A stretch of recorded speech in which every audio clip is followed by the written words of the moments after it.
Okay, this is section 6.6, quantum mechanics. So we talked about the de Broglie calculation to figure out the wavelength of a subatomic particle, electrons or protons or neutrons, whichever particles you want to look at. But a further development in the same time period, the 1920s, was taken on by a German physicist by the name of Heisenberg, Werner Heisenberg. And one of the things he developed is something called we now call it the Heisenberg uncertainty principle.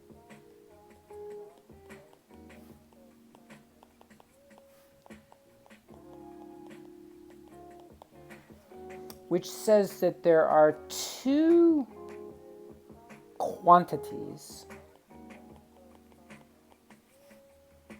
that are related and cannot be known independent of the other, or independently of the other. Now, the one that chemists generally are concerned with is position and momentum. But there are others. There's energy and time, for example, and others as well. But the one that we'll focus on here is position and momentum. And just to kind of give you an idea, essentially, one way to think about it physically, imagine that you see a big ball, a basketball or soccer ball, whatever kind of ball you're concerned with, or a smaller one, a baseball or a golf ball. And you want to know where that ball is, and you see it moving, you want to know how fast it's moving. Well, we're pretty good at that. People are pretty good at that. We have good eyesight, usually, so we can say, hey, wait a minute, I see where that ball is. It's right here. In fact, what I'm going to do is I'm going to say it's right here. Okay? So on the x-axis,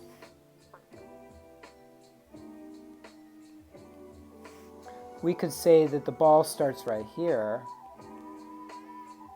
and we'll say that the other part of the ball, the other side of the ball, is over there, x1 and x2. So essentially that ball's spread out over that region, but we know where the ball is.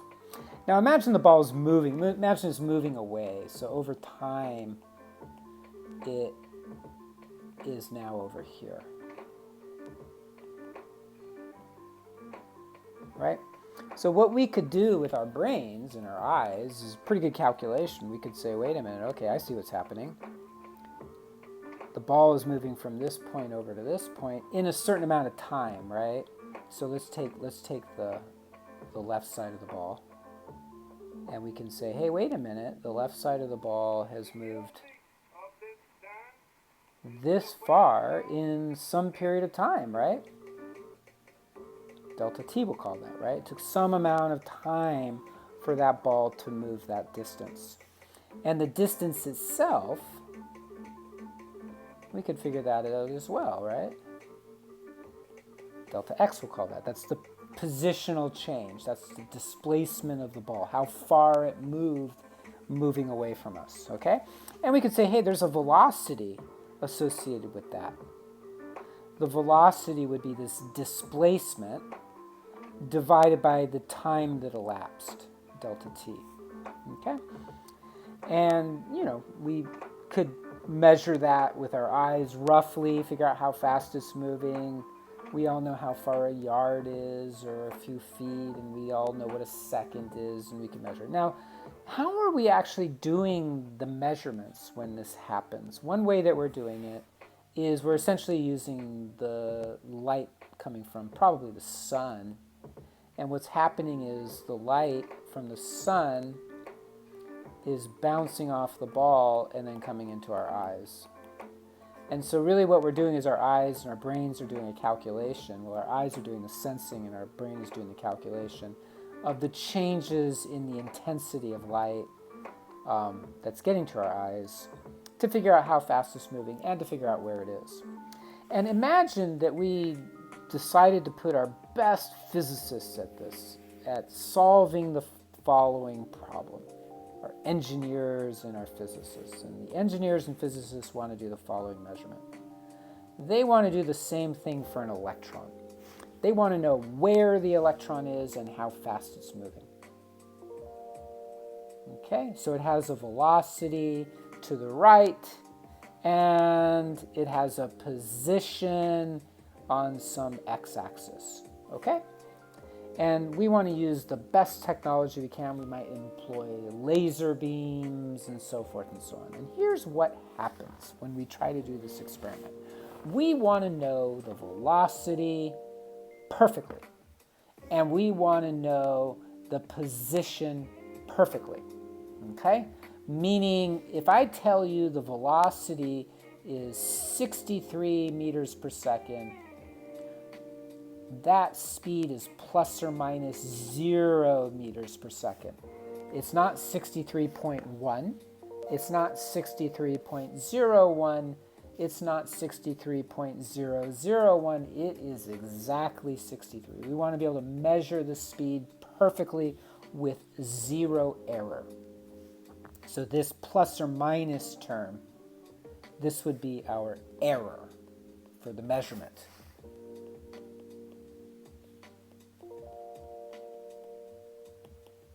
And the same goes for this position of the electron. We want to know where it is on the x-axis, so let's say it's 5 meters to the right of us, plus or minus 0 meters. And again, this plus or minus would be the error for our measurement. Okay? So we're not saying, hey, it's 5 meters, but there's a little bit of experimental error, so maybe it's 5.1 or 5.01. It's right at 5. And what Heisenberg said was that essentially at the atomic level, this level of what we call precision is impossible. These two related quantities, position and speed, cannot both be known to infinite precision simultaneously. Meaning that if we know one of them more precisely, we have to give up our knowledge of the other one in terms of precision. So if I want this to be 5 meters plus or minus 0, this would have to be 63 meters per second plus or minus infinity, meaning it could move at any speed. Or if I want to know 63 meters per second exactly, the position of this electron would be plus or minus infinity, meaning it could be anywhere in the universe. These two interrelated quantities cannot both be known simultaneously to infinite precision. Now, one of the reasons we could imagine that this would be true would be that imagine that you actually want to measure the position of this electron and you're going to use light.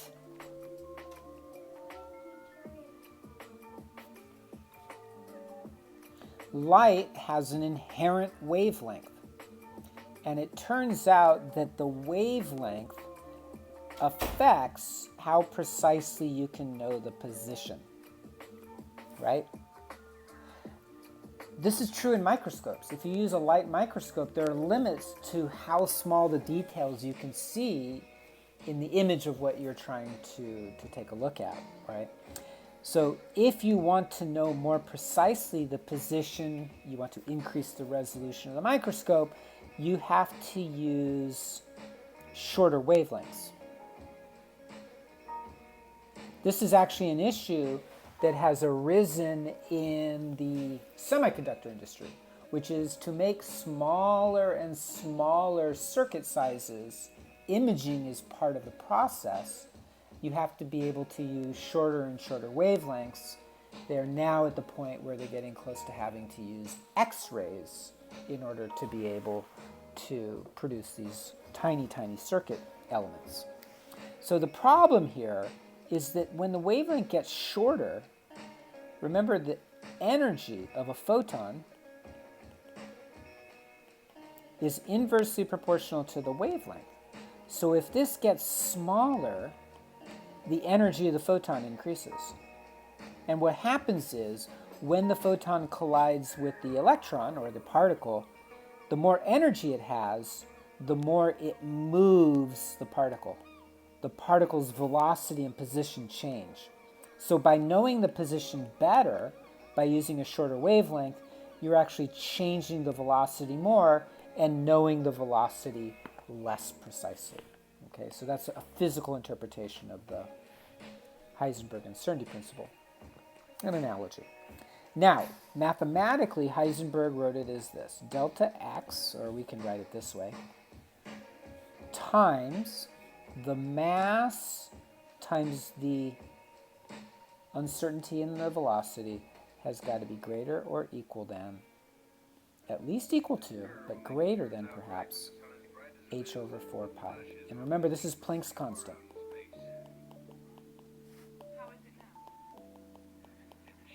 Six 6.626 times 10 to the minus 34 joule seconds.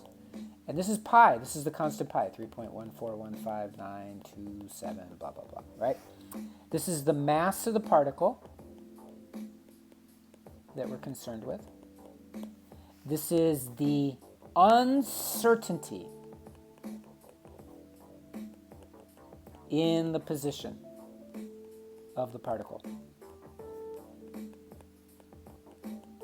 Meaning, if the particle is right here on the x-axis,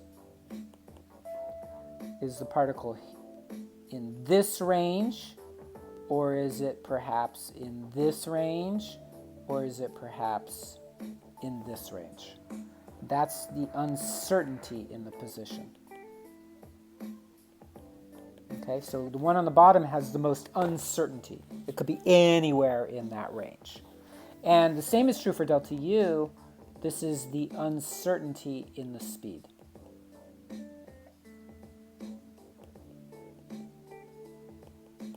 Velocity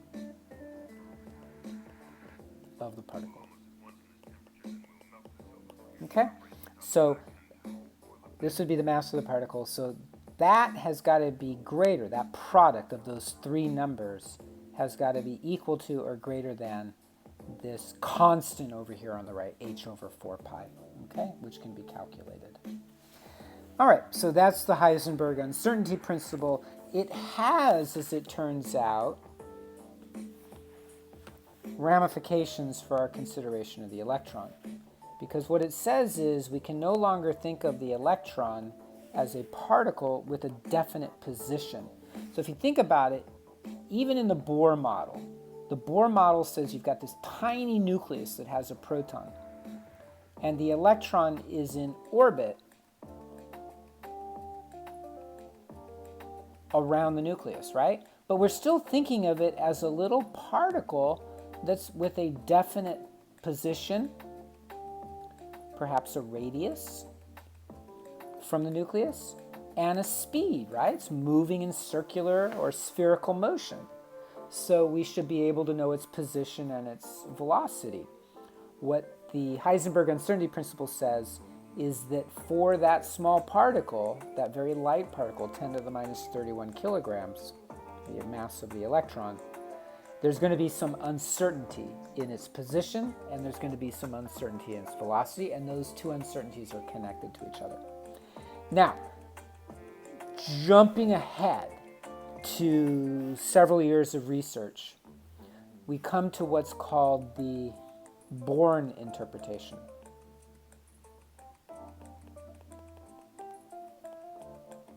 Of the electron. And the Born interpretation of the electron is that we no longer think of the electron as a particle with a position,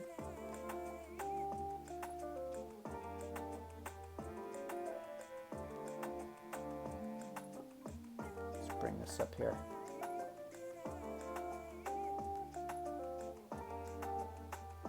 We think of the electron as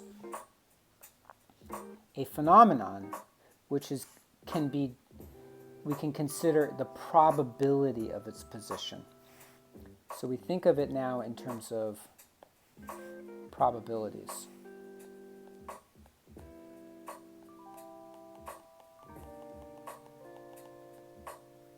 In other words, what's the probability the electron is here? What's the probability the electron is here? What's the probability that the electron is here? But we're not claiming that it's there, we're just claiming there's a probability that it's there. So for example, if you roll a die, what's the probability that it will come up as 1? What's the probability it will come up as 2 or 3 or 4? Okay, so that's the idea, the Born interpretation. In some ways it's not very satisfactory, but this picture down here is a depiction of that interpretation. It's called an atomic orbital. So it sounds like orbit, but there's an AL at the end. Atomic orbital. The atomic orbital is a probability distribution. We'll talk more about it in section 6. The probability distribution, this atomic orbital, shows, see where it's dark toward the center, dark blue? That means the probability of the electron there is high. And then a little bit further out, it's a lighter blue. That means the probability is lower. And then far enough away, there it becomes very light, the probability is essentially 0. So the way we think of an electron in the modern interpretation of the structure of the atom is not a particle moving around in circles, but this wave that spreads out over a distance from the nucleus with regions, spaces of high probability and spaces of low probability. Generally, the probabilities are higher closer to the nucleus and lower as you move further away from the nucleus. But that's essentially our modern interpretation of the electron around the nucleus. And that will have significant implications for the upcoming sections when we start talking about electron configurations and then even chemical bonding when we get on to chapter 8.